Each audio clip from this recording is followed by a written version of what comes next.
साधन को चाटने में देर नहीं लगती माया को, एक बार में ही चट कर जाए पूरा साधन।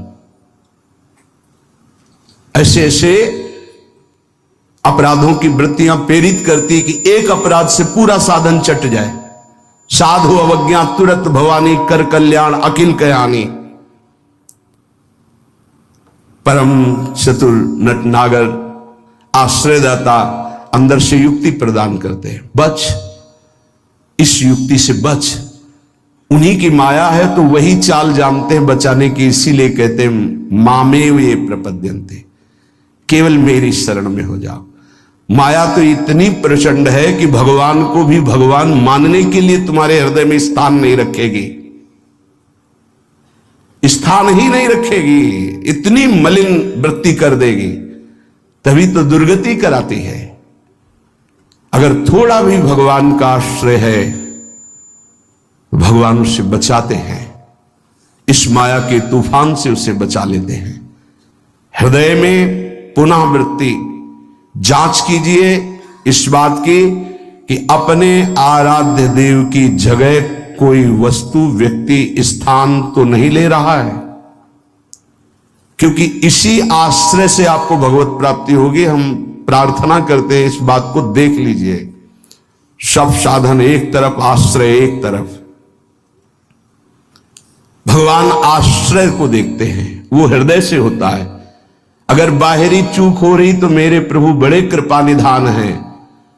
ध्यान दीजिए, राहत ना प्रभु चित चूक किए की, करत सुरत सवार हिए की। हृदय से इसने मेरा आश्रय लिया, बस। प्रभु का चित्त इस बात से पक्ष में आ जाता है उस उपासक के कि इसने मेरा आश्रय लिया है। राहत न चित्त प्रभु चूक किए की, चूक हो गई, गलती हो गई, प्रभु बिल्कुल क्षमा कर देते हैं उसको, क्योंकि आश्रित है, मेरी दुरंत माया है, जानते हैं, क्षमा कर देते हैं। यदि साधन बल है तो हिसाब आपको देना पड़ेगा। विषय आश्रय का है, मानते ही नहीं, क्यों? मेरी चूक है, ये तो मेरे आश्रित है, आश्रित की चूक मेरी चूक। ऐसा हमारे आराध्य देव का स्वभाव है। मेरे शरणागत की चूक मेरी चूक। जय विजय ने रोक दिया, सनकादि ने शाप दिया, प्रभु आए और कहा मेरे सेवकों के द्वारा किया हुआ अपराध मैं क्षमा चाहता हूं। मैं स्वयं मानता हूं कि मेरे द्वारा ही अपराध हुआ, क्योंकि सेवक का अपराध स्वामी का माना जाता है, मानो स्वामी ने ही अपराध किया।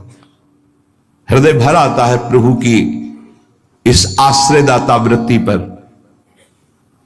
जय विजय से कहा तुम चिंता मत करो, तुम 3 बार अवतार लोगे, हम 4 बार लेंगे।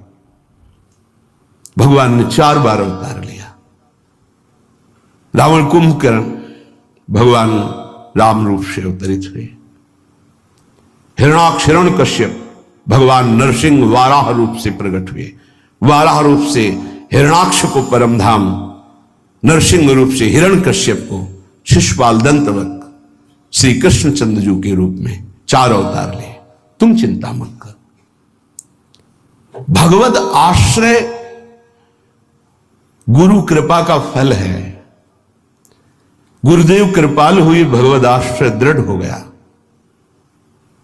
आश्रित मगन रहता है, अगला कदम कहां पड़ेगा उसको चिंता नहीं है, क्योंकि मेरे जीवन की डोर मेरे आश्रयदाता के हाथ में है।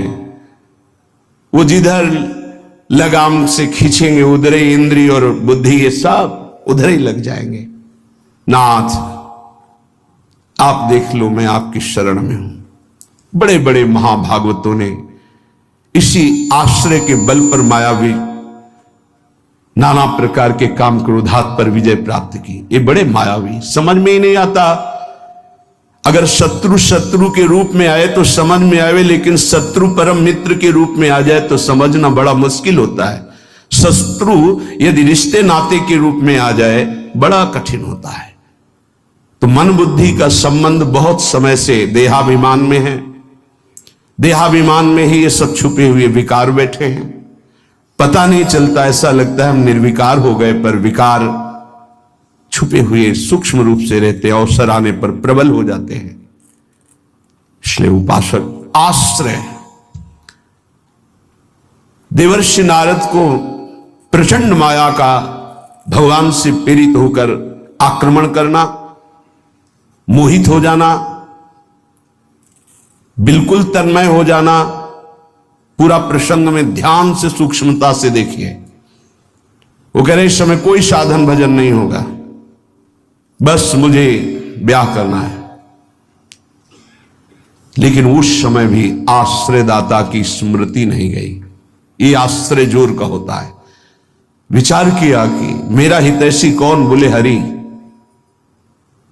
ये महाभागवत की स्थिति को बार बार प्रणाम है कि ऐसी प्रचंड माया के बीच में भी आश्रय नहीं भूले और एकांत होकर पुकारा, प्रभु पधारिए, हरिए सामने।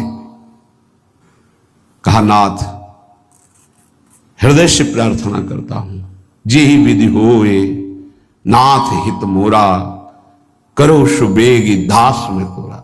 बलिहारी है, ऐसी प्रचंड मलिन माया के आक्रमण में भी अपने स्वामी को नहीं भूले, आश्रय हृदय में बहुत जोर का। तो स्वामी ने कहा जे विधि हुई है परम हित। तुम हित की बात कहते हो? नारद, मैं अपने भक्त को कभी पतन के मार्ग में नहीं जाने देता, चाहे जितना उसका उपहास कराना पड़े, विरोध कराना पड़े, मैं ये सब सह लूंगा कि मेरे भक्त का उपहास हो रहा है, निंदा हो रही है, अपमान हो रहा है, पर मैं उसे पतन के गर्त में नहीं जाने देता। जाओ, जे विधि हुई है परम हित, नारद सुनो तुम्हारा परम हित जिसमें होगा वही मैं करूंगा। और वही किया प्रभु ने, परम हित कर दिया।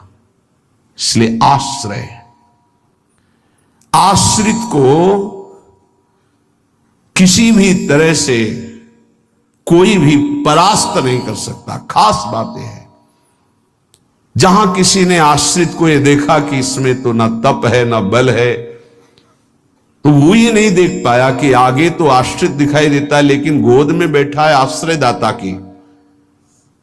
5 वर्ष के प्रहलाद